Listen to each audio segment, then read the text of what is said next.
O Senhor esteja convosco, Ele está no meio de nós. Proclamação do Evangelho de Jesus Cristo segundo Mateus. Glória a vós, Senhor. Naquele tempo, Jesus disse aos discípulos: Em verdade vos digo, dificilmente um rico entrará no reino dos céus. E digo ainda, é mais fácil um camelo entrar pelo buraco de uma agulha do que um rico entrar no reino dos céus. Ouvindo isso, os discípulos ficaram muito espantados e perguntaram: Então, quem pode ser salvo?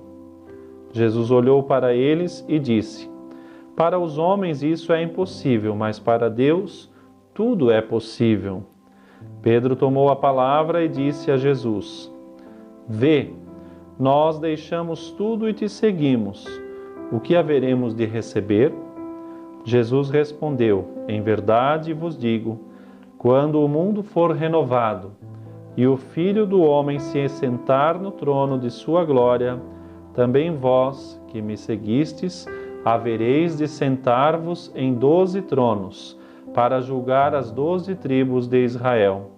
E todo aquele que tiver deixado casas, irmãos, irmãs, pai, mãe, filhos, campos, por causa do meu nome, receberá 100 vezes mais e terá como herança a vida eterna. Muitos que agora são os primeiros serão os últimos, e muitos que agora são os últimos serão os primeiros. Palavra da salvação, glória a vós, Senhor. Meu irmão, minha irmã, o Evangelho de hoje, em continuidade ao episódio de ontem, onde Nosso Senhor, encontrando-se com aquele jovem rico, que lhe perguntou o que é necessário fazer para entrar na vida eterna, Jesus lhe diz: olha, viva os mandamentos e seja generoso. E ele, que muito apegado aos bens, não gostou da resposta, foi embora entristecido. Aproveitando essa ocasião, Nosso Senhor traz esse ensinamento aos apóstolos e a todos nós. É mais fácil o camelo passar pelo buraco da agulha do que o rico entrar no reino dos céus. Diz Jesus, dificilmente os ricos entram no reino dos céus. Vamos entender de que riqueza o Senhor fala e qual é, pois, então, as condições para ingressar neste céu, onde diz Nosso Senhor, é preciso se fazer pobre. Primeiro, a grande riqueza, o próprio Cristo, Ele nos ensinou. Ele, sendo Deus, não há maior riqueza, assumiu a pobreza da nossa condição e por isso ali nos ensinou que é pelo caminho da humildade, do desapego, deixar de si para poder deixar então Deus entrar em nós.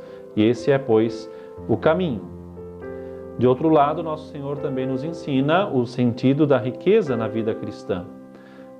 Deixar as vaidades, os apegos, as desordens, que não são necessariamente apego material, porque pode acontecer que de repente alguém tenha muitos bens, mas não é apegado. E talvez de repente alguém que é muito pobre no sentido financeiro, material, e é muito apegado ainda ao pouco que tem. E aqui está justamente a característica dessa pobreza cristã. O maior exercício, de pobreza é considerar que nada é nosso, mesmo tendo muitas coisas, bens e outras coisas em nosso nome, considerar que nada é nosso, ou seja, está disponível, não se apegar a nada. Os bens da terra, portanto, eles são um meio, são apenas um instrumento para vivermos de modo decente, saudável, honesto, com um certo conforto, dignidade, e assim então vivermos nessa terra. Os bens não foram colocados como causa última, afinal, a causa última é a salvação, o céu, e para lá iremos com os bens espirituais, com o tesouro que cultivamos, as boas obras, enfim, o apostolado que fizemos. E não vai conosco, diferente da crença dos egípcios, que botavam junto na tumba do faraó todo o tesouro, toda a riqueza, como se fossem renascer com tudo isso novamente. Nós não vamos levar nada conosco quando partimos, a não ser o bem que fizemos. E é nesse sentido, se temos muito bem material, podemos fazer muitas obras generosas.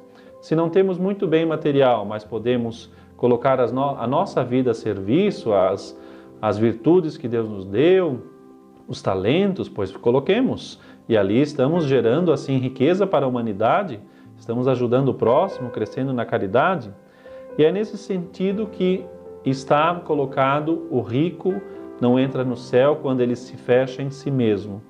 Todo aquele que não abre o coração, não se coloca para fora, não deixa transbordar as suas graças, os seus dons, seus talentos, torna-se assim avaro, fechado em si e com isso preso às coisas aqui, não consegue passar pela porta estreita da salvação.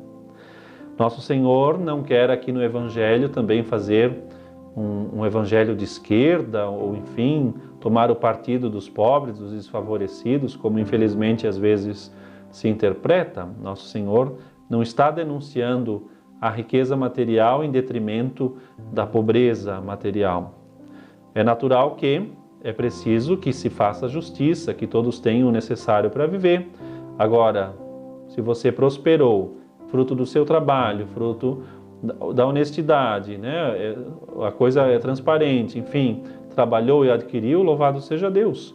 Agora não se apegue a isso, faça de conta que não é seu e esteja pronto também a ajudar aquele que menos tem, e isso serve para todos, para a vida, desde aquele que fez voto de pobreza na vida religiosa, até o mais alto salário, enfim, o mais abonado no sentido material. E com isso, então, não nos apeguemos a nada. Pelo contrário, apeguemos-nos apenas aos tesouros espirituais, uma vida de oração decente, ao tesouro dos sacramentos, ao tesouro da devoção à Virgem Maria. Isso sim, a essas coisas sim devemos nutrir grande apreço e tirar verdadeiro tempo. Os bens, que são apenas meio, nos ajudam a alcançar o grande tesouro que é Cristo, e por isso ele não pode ser trocado. Não vamos trocar, como ainda há poucos dias se falou aí, não vai ter missa porque está muito frio. Nós não podemos, isso é uma riqueza, isso é uma vaidade, não entra, quem tem esse pensamento não entra no reino dos céus, porque coloca a riqueza na questão do tempo, do clima e por aí adiante. E por isso então cuidar de não dar desculpas esfarrapadas para a graça de Deus, e isso é vaidade, é riqueza, soberba, e é isso que nosso Senhor condena nesse Evangelho. Cuidemos, pois, então, de não criar necessidades desnecessárias, né? Meio contraditórias as palavras, mas para dizer que às vezes criamos condições que quando for perfeito, aí sim me coloco à disposição, aí sim ajudo, aí sim vou realmente me empenhar mais. Não, aproveite, é agora, é já, esse é o momento. Não consideremos nada nosso, ajudemos a sociedade, façamos caridade, tenhamos o carinho para com os mais pobres, é verdade, façamos as nossas esmolas, tenhamos a nossa caridade também nesse sentido material, e mais do que isso, tenhamos temperança, essa virtude tão necessária do equilíbrio, de usar as coisas, todas as coisas criadas, usar com equilíbrio, com moderação e por meio delas alcançar Cristo Senhor. Louvado seja nosso Senhor Jesus Cristo, para sempre seja louvado.